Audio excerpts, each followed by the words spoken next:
Good afternoon. Today I'm going to take the time to talk about authoritarian regimes, specifically the regime of Stalin's Soviet Russia.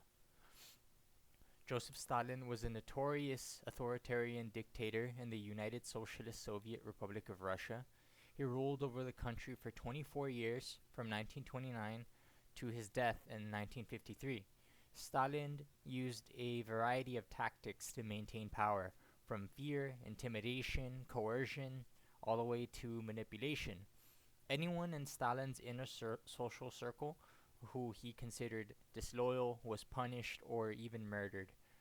A great example of this would be Nikolai Yezhov.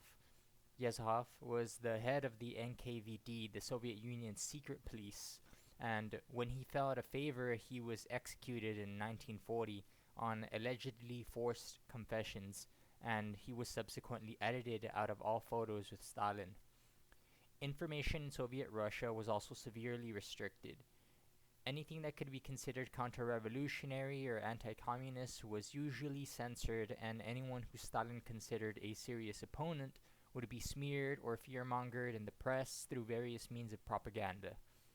An example of such censorship would be how speeches, photos, and history would be manipulated by Stalin's government in order to give credence to his political actions, as when he had with Leon Trotsky, one of the original founders of the Soviet Union, and had him removed from history books as he was viewed as a threat and competitor to his power.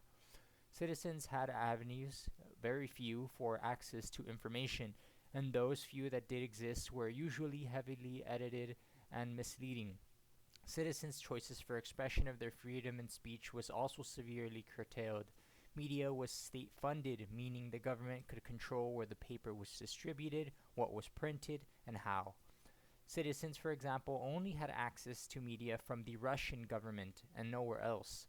All other radio stations were jammed purposely, leaving only the state-funded ones available to citizens. Stalin's authoritarian regime resulted in mass murders, famines, and deportations. It had tremendous consequences, not only on its population, but on the world as a whole, as it showed what can happen when power and control are taken to ugly extremes.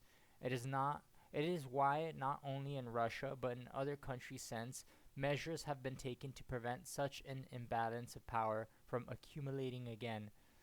Some of these measures include, but are not limited to, term limits, checks and balances, and election recalls.